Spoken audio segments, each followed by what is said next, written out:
Welcome back friends. Welcome to Techvita channel. Last classல வந்து user defined function எப்படி நம்ம ஓனா கிரியேட் பண்றது அப்படிங்கறத பார்த்தோம். இந்த கிளாஸ்ல அதோட நெக்ஸ்ட் ஸ்டெப் அதுல ஃபங்க்ஷன்ஸ்ல நம்ம வேற என்னென்ன புதுசா கத்துக்கலாம் அப்படிங்கறத நம்ம இன்னைக்கு பார்க்க போறோம். இப்போ வந்து நான் ஸ்டூடெண்ட்னு ஒரு செல்ஃபா நானா ஓனா கிரியேட் பண்ணியிருக்கேன், ஒரு ஃபங்க்ஷனை கிரியேட் பண்ணியிருக்கேன். ஸோ அதுக்கு வந்து நேம் ஏஜ்னு சொல்லிட்டு ரெண்டு ஆர்கியூமெண்ட் பாஸ் பண்றேன். ஓகே, நான் இப்போ பிரிண்ட் இந்த ஸ்டூடெண்ட்டுங்கிற இந்த ஃபங்க்ஷனுடைய வேலை என்னன்னா நேம் ஏஜுங்கிற ரெண்டையும் தனித்தனியாக எனக்கு பிரிண்ட் பண்ணி காட்டணும். நான் கொடுக்குற அந்த ஆர்கியூமெண்ட்ஸை கரெக்டான இடத்த பிளேஸ் பண்ணி காட்டணும். ஸோ நான் இப்போ வந்து ஸ்டூடெண்ட்டுங்கிற அந்த ஃபங்க்ஷனை இங்கே கால் பண்ணிவிட்டு ரெண்டு பேராமீட்டரை நான் பாஸ் பண்ணுறேன். பாஸ் பண்ணது தான் எனக்கு இங்கே கரெக்டாக அந்த இடத்துல வேல்யூவை காமிச்சிருச்சு. ஓகேவா? சரி, இப்போ இந்த இடத்துல நான் என்ன பண்ணுறேன், வேல்யூவே பாஸ் பண்ணலை, எம்டியாக விட்டுட்டு ரன் பண்ணா என்ன பண்ணுது பார்த்தீங்கன்னா எரர் காமிக்குது. பிகாஸ் ரெண்டு ஆர்கியூமெண்ட்டும் மிஸ் ஆகுது அப்படிங்கிற அது அந்த பிரச்சனை வருது. இப்போ இந்த மாதிரி நம்ம வந்து எம்டியா விடுற மாதிரி இருக்கு, அன்ஃபில்டு அந்த ஏஜும் நேமுங்கிற ரெண்டு அந்த பேராமீட்டர் அன்ஃபில்டா இருக்குங்கிறப்ப நம்ம ப்ரோக்ராம்ல நம்ம என்ன பண்ணணும்னா டிஃபால்ட் வேல்யூஸை கொடுத்தாகணும். ஓகேவா? வெறும் நம்ம வந்து அந்த ஃபங்க்ஷன் மட்டும் கால் பண்ற மாதிரி இருந்தால் இந்த இடத்துல டிஃபால்ட்டான வேல்யூவை கொடுத்தாகணும். ஓகே, இப்போ இந்த இடத்துல ஈக்குவல் டு இந்த எப்படி கொடுக்கணும் டிஃபால்ட் வேணும்னா இந்த இடத்துல நேமுங்கிற அந்த argument is equal to double quotation, ஏன்னா ஸ்ட்ரிங் அந்த இடத்துல கொடுக்க போகிறது ராஜா அப்படின்னு சொல்லிட்டு கொடுத்துட்டு அதுக்கு பிற்பாடு ஏஜுங்கிற அந்த இடத்துலையும் இன்டீஜருக்கு நமக்கு இது தேவையில்லை, கொட்டேஷன் தேவையில்லை, 40 அப்படிங்கிற வேல்யூ. ஓகேவா? இப்போ கொடுத்துட்டு கால் பண்ணிங்கன்னா ஆட்டோமேட்டிக்கலாகவே நம்ம டிஃபால்ட்டாக கொடுத்துருக்க இந்த வேல்யூஸ் இந்த இடத்துல பிரிண்ட் ஆகும். தெரியுதா? ஒருவேளை நீங்கள் ஓவர் ரைட் பண்ணணும்னா நீங்கள் என்ன பண்ணணும், ஜஸ்ட் இந்த இடத்துல நீங்க அதுக்கு தகுந்த மாதிரி பேராமீட்டரை மாத்தினா மட்டும் போதும். ஓகே, கொடுத்துட்டோம்னா ஆட்டோமேட்டிக்கலா என்ன ஆயிடும்னா அந்த இடத்துல இது போய் இது ஓவர் ரைட் ஆகி ராஜாங்கிற இடத்துல ரவியும் ஏஜ் 40ங்கிற இடத்துல 24 உட்காந்துரும். ஒருவேளை நீங்க இதுல ஒரு வேரியபிளை விட்டுட்டீங்கன்னா கூட, அதாவது ஒரு பேராமீட்டரை விட்டுட்டீங்கன்னா கூட ஆட்டோமேட்டிக்கா அது தானாவே செட் ஆயிடும். இப்ப ரவி மட்டும் மாறிட்டு ஏஜ் வந்து 40ங்கிற அந்த டிஃபால்ட் வேல்யூ இங்க காட்டும்.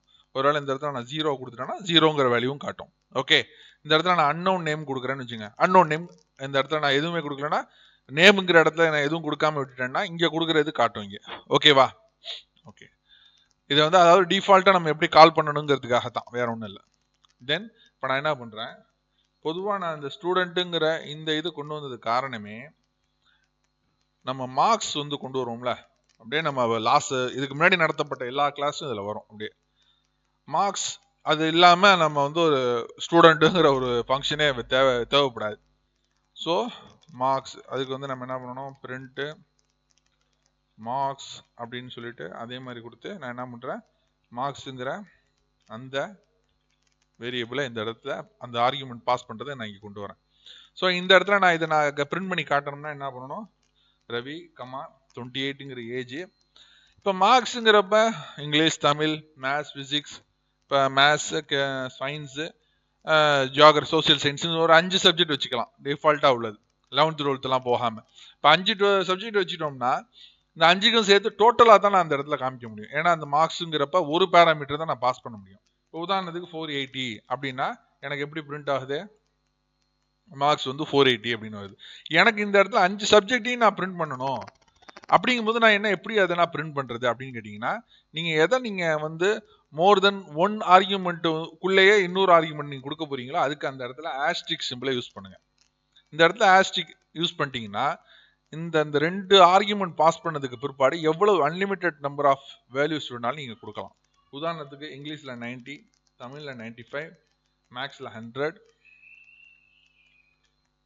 சயின்ஸ்ல 100, சோசியல் சயின்ஸ்ல 85, இப்படி 5 ஒரு உதாரணத்துக்கு சொல்றேன். கொடுத்துட்டு நம்ம இதை வந்து ரன் பண்ணோம்னா ஆட்டோமேட்டிக்கலா இது வந்து நமக்கு எப்படி டிஸ்பிளே ஆகுது, ஒரு டப்புள் மாதிரி டிஸ்பிளே ஆகுது.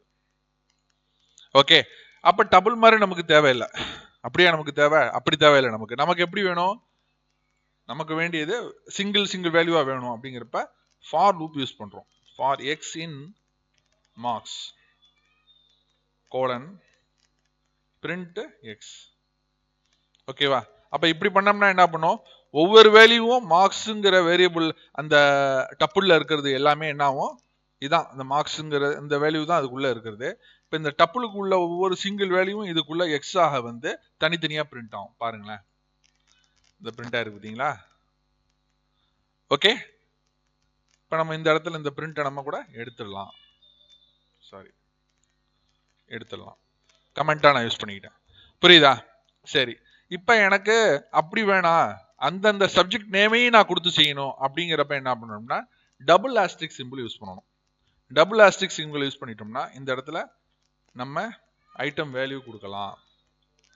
இங்கிலீஷ் டேம்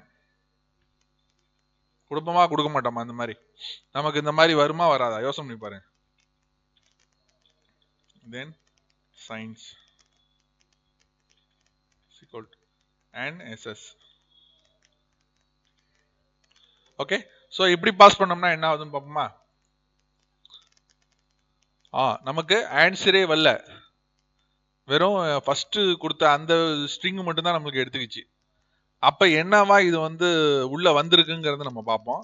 நான் என்ன பண்றேன், இந்த இடத்துல இதை எடுத்துடுறேன். எடுத்துட்டு பிரிண்ட்டை நான் திருப்பி கொண்டு வரேன். கொண்டு வந்து ரன் பண்றேன். ரன் பண்ணா இது என்னவா இருக்குன்னா, எஸ் இது என்னவா இருக்கு டக்குன்னு சொல்லுங்க. ஸ்கொயர் பிராக்கெட்ல இருந்தா என்ன அது பேரு ஞாபகம் இருக்கா? டிக்ஷனரி. புரியுதா? இது கீ, இது வேல்யூ, டோட்டலா ஐட்டம். புரியுதுங்களா?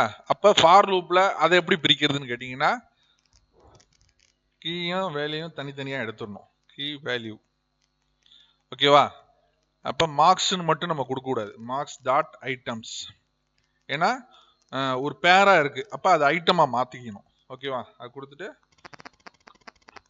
இந்த பிராக்கெட்டை கொடுத்துடணும். பிராக்கெட்டை கொடுத்துட்டு இங்க என்ன கொண்டு வரணும், பிரிண்ட் எக்ஸ் நான் கொடுக்கறதே கொடுக்க கூடாது. ஏன்னா நம்ம பிரிண்ட் எக்ஸ்னே கொடுக்க, எக்ஸுங்கிற வேரியபிள் அசைன் பண்ணல, கீங்கிற வேரியபிள் அசைன் பண்ணியிருக்கோம். நம்மளுக்கு எப்படி வேணும், இங்கிலீஷ் சீக்வல் டு 90 அப்படிங்கிறப்ப English keyword comma quotation equal to comma value.